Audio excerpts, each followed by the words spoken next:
It's another absolutely stunning morning here in East Bali, and I want to explore a little bit today and try and get under the skin of this place a little bit more.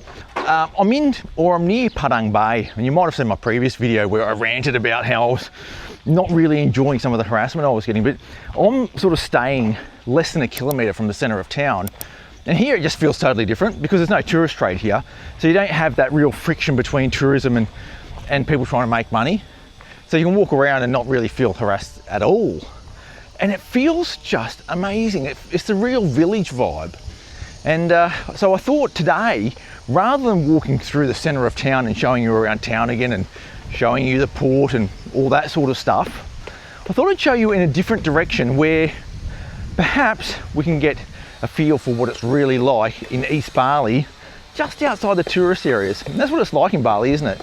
Just outside the tourist areas, totally different story. One of the ironic things about talking about just outside the tourist areas is that we're all tourists, but we don't want to be hanging around with a bunch of other tourists. And trying to get the balance right is sometimes difficult, because if you go too local, like you've got no facilities, you've got nothing of those Western comforts that you might want. And it can get real local real quick. And I mean, I've lived fairly locally in West Java and it's okay, but it's nice to have Western comforts as well. It's nice to have a cafe where you can go and get a pizza or something like that if you want it. You don't want to just have nasi goreng for every meal. And I guess that's why I really like these places that are just away from the tourist areas, where you can dip your toes into the tourist facilities if you need them, but you can also get a more local feel to the place. I think that's one of the great appeals about East Bali as well, is that you can really do that quite easily. Even in a place like Candidasa or Padang Bai or Ahmed, really easy to sort of dip your toes into both. I suppose places like Kuta, Legian, Seminyak are more full-on tourist places, and that's okay too, because we often like to indulge in a few beers, go down to the beach and sort of interact with locals and go for a swim and that sort of stuff. So I don't sort of criticise that, but trying to get that balance right for me is pretty important. It's the real village vibe. There's a couple of cows over there in that little paddock. A lot of coconut trees around as well. It's got a really nice feel to it. So I'm walking away from Padang Bai at the moment to see what I can find. I know there are some beaches that are not really famous or popular. They're probably not that brilliant, but I often find that those places that aren't really popular or that brilliant have a certain special feel about them as well. So I'd like to check that out, see what it's like down there. The guy at the guest house told me, oh, you wouldn't swim down there, it's a bit rough, a bit wild.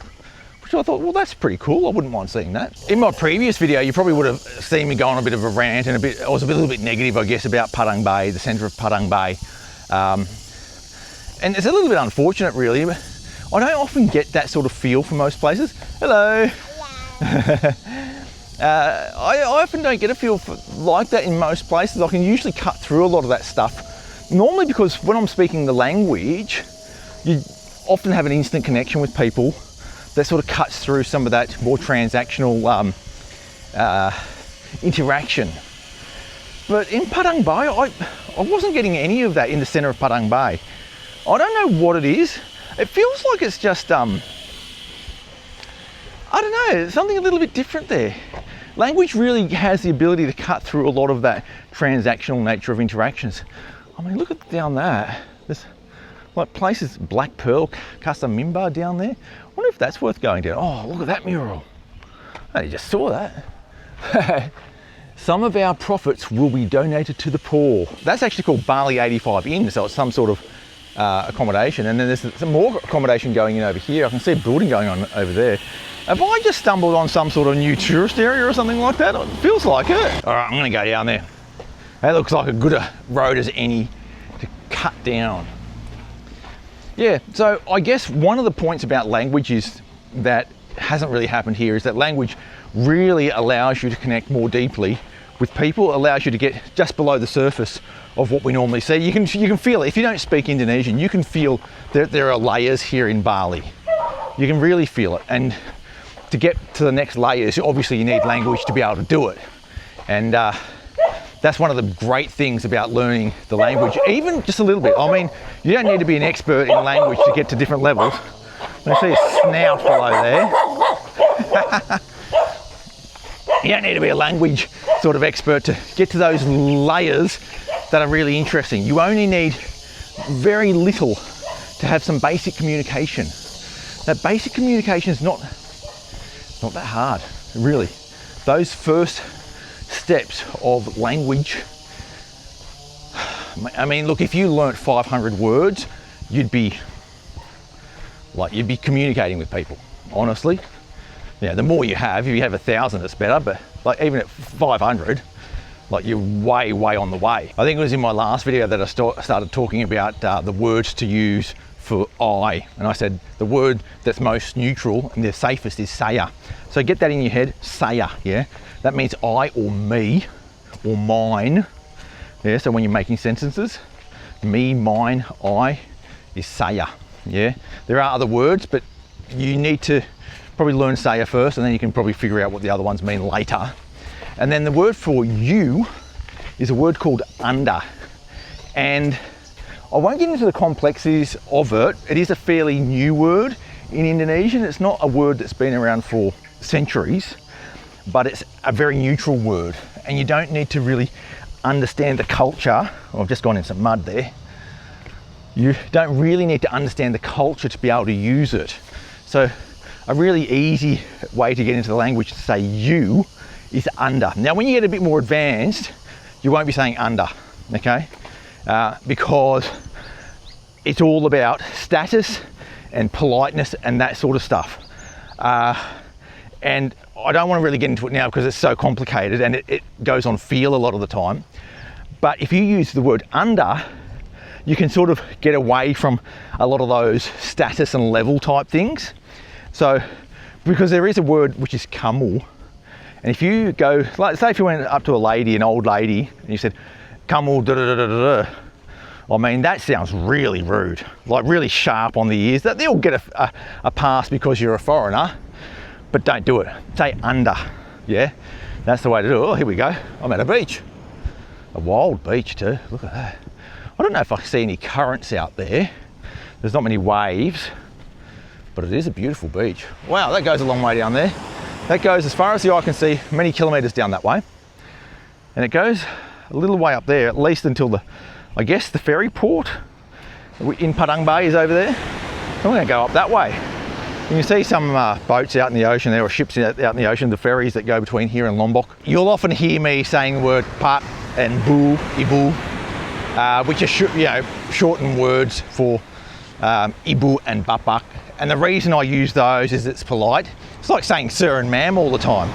And we Aussies especially, but also other Westerners as well, we don't like Mr. and Mrs. and sir, and we will like to keep it casual. We like to sort of impart our casualness onto other people. And one of the temptations when you start learning Indonesian, and it's certainly one of the temptations that I fell into as well, is that you don't want to use the formalities. I'm not going to call someone bapak or ibu. Well, I don't need to do that. I'm just going to call them by their first name.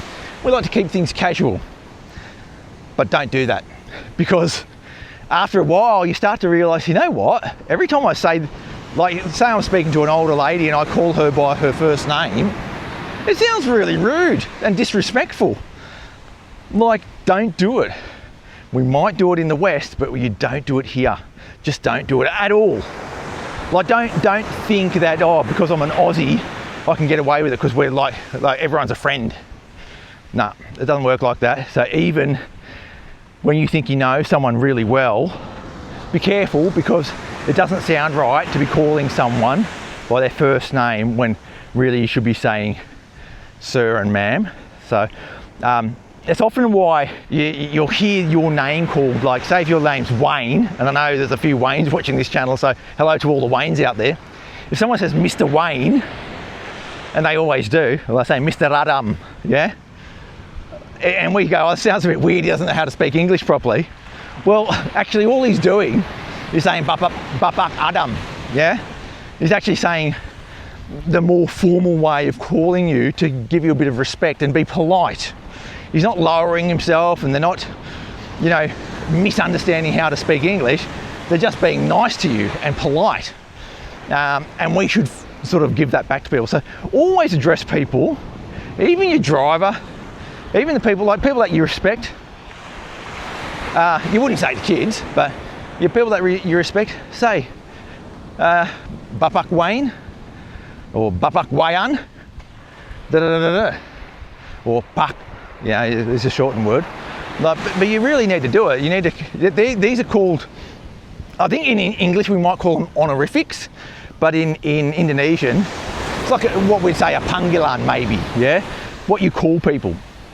And there isn't just sir and ma'am, there's hundreds of them, depending on the cultural background of the person. So if they're Chinese Indonesian, there's heaps of different ones you could use. The catch-all is bapak and ibu, but there are heaps of other ones you can use that are specifically for Chinese Indonesians. In Sundanese, in West Java, there's a whole heap of ones like Neng, yeah? Kang, like in Bandung, I'll be called Kang Adam, yeah? In Balinese, there's other ones as well, like Bli and Get, yeah? In Java, there's Mas, yeah? And Mba and Mbo. So there's all these different panggilans. The catch-all is Ibu dan Bapak, but if you can start learning some of the other ones, it gets really interesting as well. And, you know, it's just a sign of respect, a sign of politeness. It shows a cultural awareness, especially in Bali. If you know that someone's Balinese and you're at a cafe, yeah, and you want to call out to them and say, hey, come over here, I want my bill, and it's a guy, you can say, bleep, bleep. You do that, do one of these ones, calling him over, bleep, bleep, bleep, or get, yeah, that'll get someone's attention. And that is going to really resonate with that person. Now, if they're not Balinese and you're saying it to them, and you won't know unless you know the person, or you see their name and maybe you'll know if someone's name tag says Wayan, you can call them Bli. But if it's not a Balinese, you won't know, they won't tell you, and you'll just get away with it anyway. But really, you shouldn't be calling that. You might shout out mas, mas, mas, if they're from Java. The other thing about these panggilan is that sometimes when you discuss this with people who are learning the language, they'll say, hang on, doesn't must mean older man? And you can only say it to people who are older, or doesn't this one mean that? And the fact of the matter is, there are official definitions of these words that in practice aren't really the case. Hey, this is a beautiful beach, by the way. I've been blabbering on. So you have to go with feel. Generally in a cafe, like this is the one that that you'll come across most. Generally in a cafe in Bali, you can say Bli and Get, yeah? They're the two ones that you'll hear most of the time. If it's an older lady or an older man, you know, you might just say Ibu or Bu or Bapak, just to be sure. I've just come up to a little fisherman's hut here. Bapak nama siapa? Komang. Komang. Bapak Komang. Lagi apa, mancing ya? Lagi mancing. Duduk. Oh, that's a cool one. Jadi kalau mancing di sini di Bali sekarang itu seperti booming ya? Ya. Lagi booming. Jadi biasanya kalau di sini ikannya seperti apa biasanya? Ikannya di sini banyak. Banyak jenis. Ya, banyak jenis kalau airnya bagus. Ya. Oh, jadi kalau untuk tangkap ikan biasanya airnya harus apa, jernih atau jernih? Jernih. Kalau agak ada gelombang. Dan sekarang lumayan oke ya. Iya. Pantai ini namanya apa? Pantai Black Sand Beach. Black Sand Beach, Mimba mungkin. Mimba, ya. Black Sand Beach. Ya.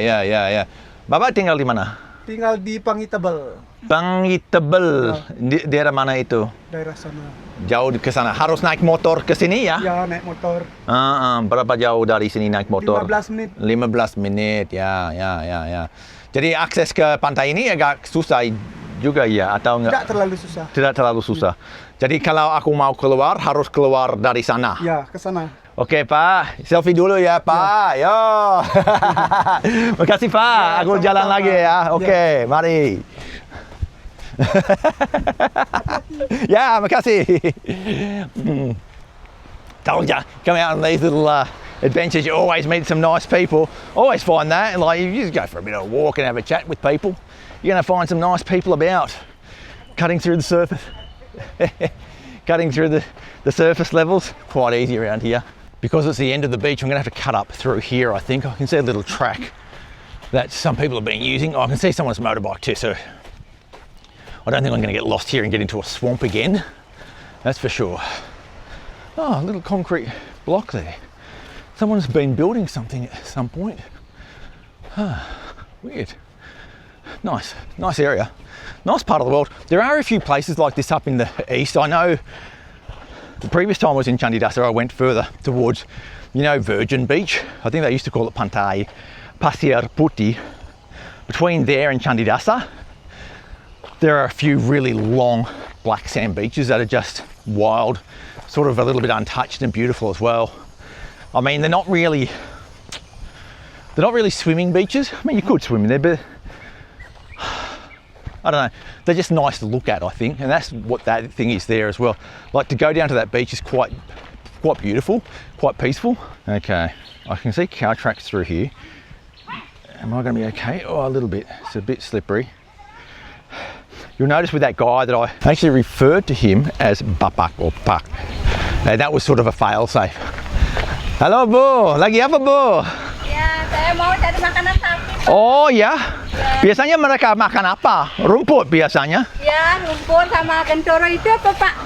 Tadi di atas? Ya, Ya. betul. Jalan-jalan sedikit Bu. Ya, kemana Bapak ini? Oh, jalan-jalan saja, ketemu orang lokal, ngobrol sedikit, ya, bagus. ya, lihat suasana di lapangan. Ya. Jadi ini punya ibu? Ya, sama anak. Oh ya? Ya. Berapa ekor? 5 ekor? 4? 3 ekor, Ya. tapi ada 4. Anak ya, anak tiga. Oh, anaknya 3. Jadi ada 3 ekor, 3 anak. 3 anak. Biasanya dijual setelah berapa umurnya? 6 bulan. Jadi kalau ibu harus cari rumput, dari mana dapatnya? Di sini. Di sekitar sini? Ya, ini kan suami saya yang punya. Oh, jadi... Almarhum ya. Suami saya udah meninggal. Oh. Saya nggak punya orang tua. Oh. Punya anak 1 ini aja. Dia Jadi kawin gitu. Jadi harus potong rumput di sini dan bawa ke sini Ya, untuk bawa ke sini. tiap hari? Iya, tiap hari. Susah banget. Ya. Biasanya kalau satu anak sapi dijual dapat berapa? Sekarang kan murah. Murah? Harga sapinya. Waktu dulu Naik turunnya? ya naik turun. Sekarang bisa 3 juta per ekor. Kalau yang perempuan. Ya. Kalau yang laki bisa 4 juta gitu. Oh, dan mereka harus timbang dulu? Enggak, jual per ekor. Per ekor saja? Oke, makasih Bu ya. Ya. Terima kasih Bu. Ya. Okay, interesting stories about the cow situation around here. You always get interesting stories when you go and have a bit of a yarn to people. I'll go up this road because it looks like it gets a little tarred up there. Ya, mari ya, makasih ya. Tahan ya, ada sumbangan. So we'll go up here. She already spotted me at the top, apparently, which is interesting. I didn't really notice her, but I guess there's not too many guys walking around with a camera in their hand. Oh, there's a little road down there, and there's one going up. I feel I need to go up. I'm roasting hot this morning, even though it's still pretty early. Like, it's only just turned 9 o'clock. And I'm roasting hot already. Guy back there, the fisherman's saying, it's not hot. Still in the morning. Well, it's not hot as it's gonna be, but it's still pretty hot. I was just thinking about when I was asking a lot of questions there. So when you ask a question in English, you use the words like who, what, where, when, why. Those sorts of words exist in Indonesian as well. So you need to learn those. When you ask someone's name, you ask the word siapa. In English, we say the word who. Funnily, in English, we actually use the word what when we're asking someone's name instead of who. So for example, what is your name? Which is really weird because we also have the word who, and when we say who, we're expecting an answer which is someone's name, yeah? So in Indonesian, they do it properly. If you have a question where the answer is someone's name, use the word siapa, yeah? It means who.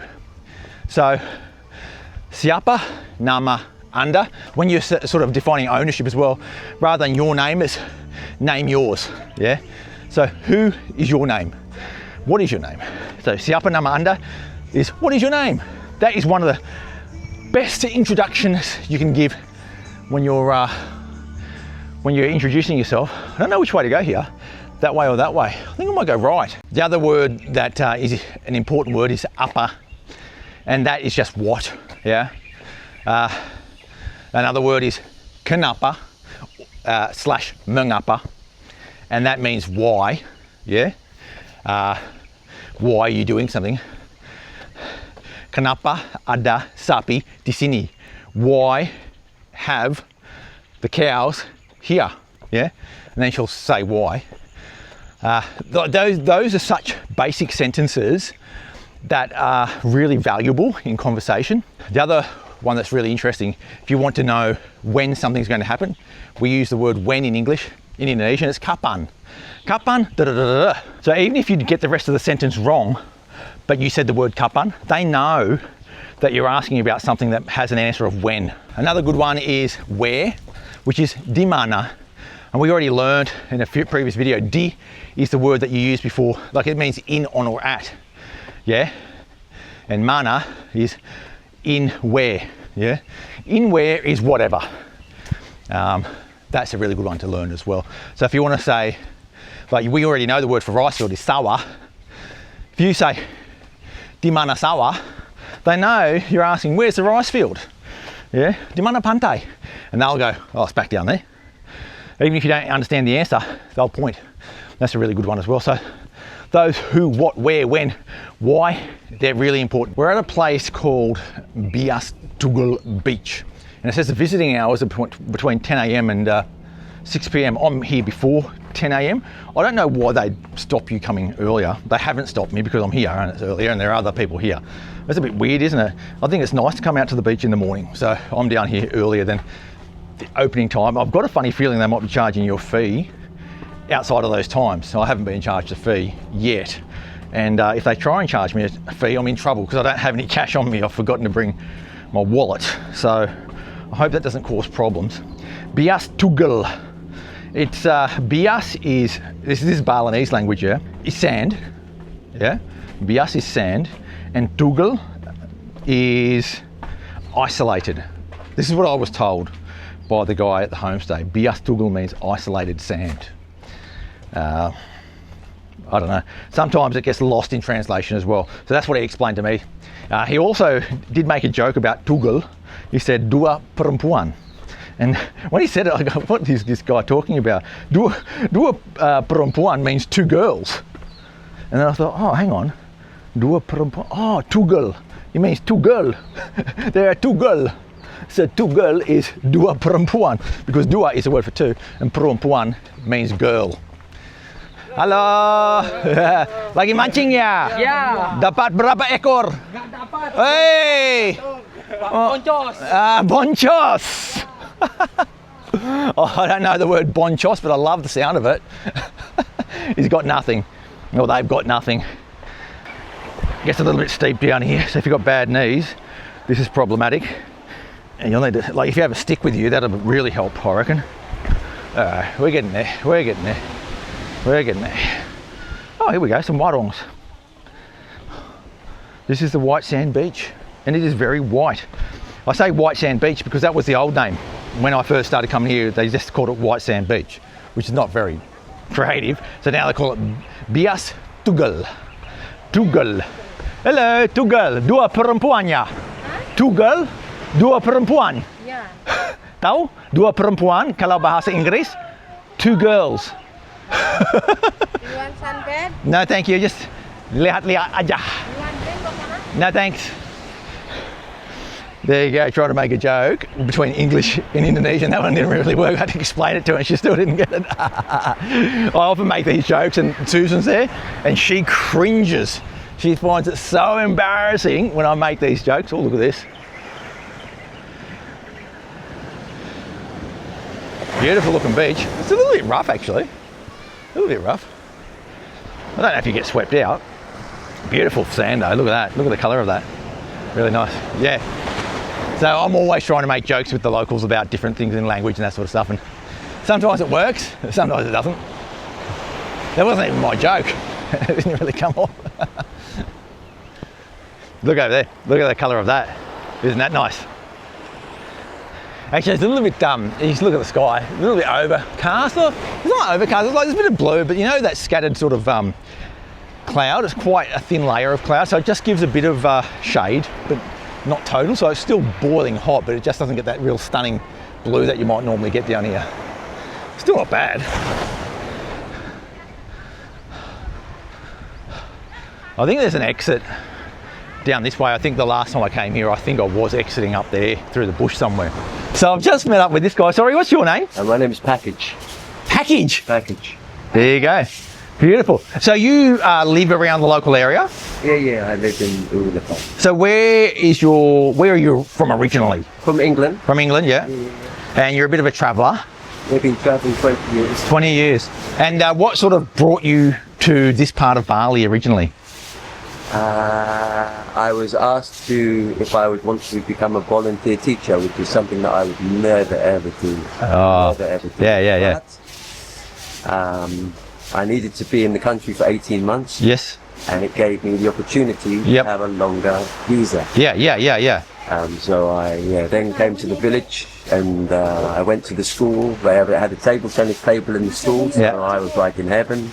Wow. And I taught for 3 years. SD Saku Dua Tiga Empat. Yeah. I taught for free. I would pay for certain children's books. Oh, nice. And just because where we live in Ulukan, there's no tourism. Yeah. No tourism at all. So there's a lot of children that live up the hill where their parents work on the land. Yeah. So growing mango, papaya, bananas, coconut. There's a big difference between the haves and the have-nots. There is, but there isn't, because the children up the top of the hill are so much more happier than the bottom of the hill, because the energy up the top of the hill is totally different to the children that have ore at the bottom. Whereabouts are you from? I'm from Australia. Whereabouts in Oz? From Sydney originally, yeah. I've been I've been in Bali for 2 years, but before that I was in Java for a long time as well. Where in Java? Bandung. Bandung? Yeah. Have you been to Bandung? No, I've been up to Buru-Buru. Yeah, nice. Yogyakarta. Yeah, it's nice, isn't it? Surabaya. Yeah. And more into like Sumatra. Yeah. Medan. Yeah. Bukit Lawang. Yeah, that's nice up there too, isn't it? Stunning. Different world. Yeah. Well, but I don't look at Bali as being Indonesia. It's different. It's different. Very yeah, I agree. Danau Togo is heaven. It's heaven, and the temperature is quite nice. The temperature you couldn't get a nicer temperature because it gets cold at night. Yeah. You don't need any fan. You don't need aircon. Yeah. You don't need anything like that. And, I love that. It's just, but Bali is unique just because of, to me, it's the most spiritual island in the world. Yeah. Because of the amount of temples that you have in every single village. The thing is that most people, where they ask you, where's paradise? Yeah. Yeah, well, paradise isn't a place. Paradise is inside. Oh, that's very nice. Wherever you go, yeah, you take that paradise with you. Yeah. It's your choice to be. Yeah, I like that. I like that a lot.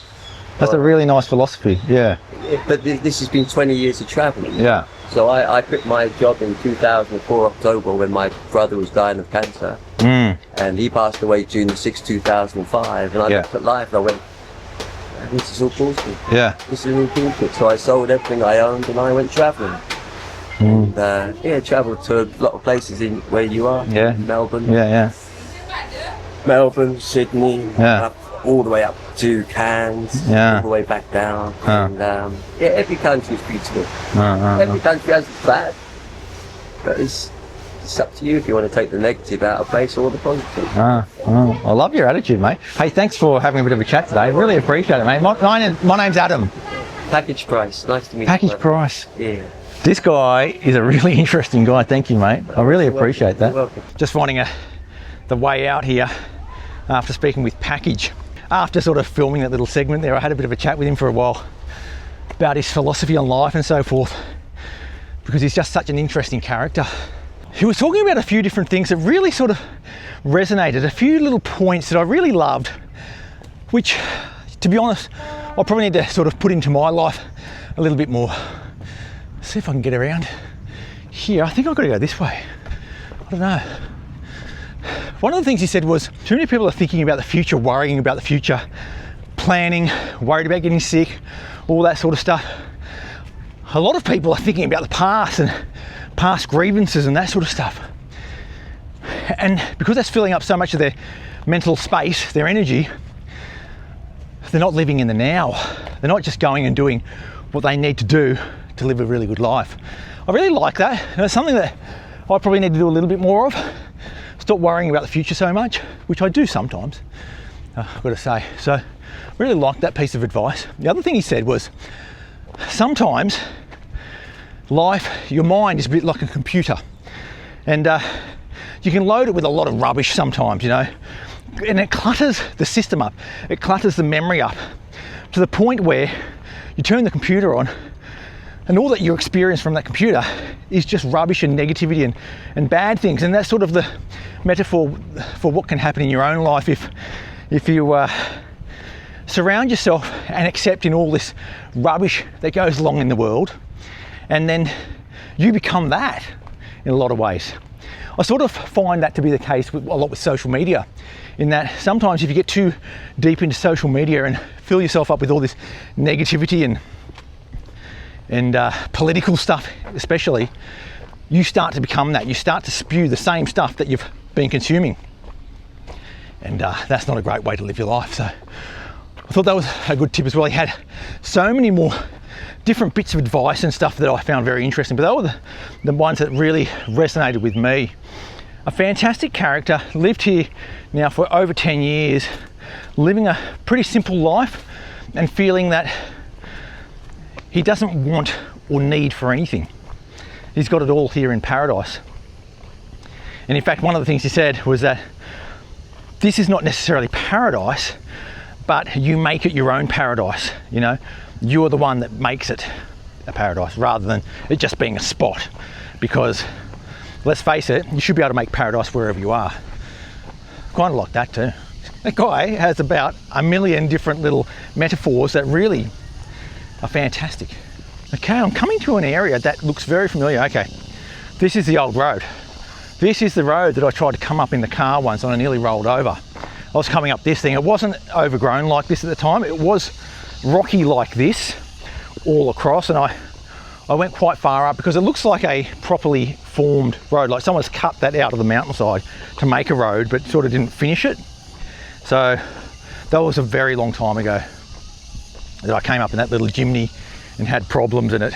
Even, I'm not sure if a Jimny's four-wheel drive, but whatever it was, is it four-wheel? I don't think it was four-wheel drive actually, but whatever it was, it wouldn't get traction on these rocks and it was like rocking like this, and I had to do a 3-point turn on these rocks, and geez, it was hairy, absolutely hairy.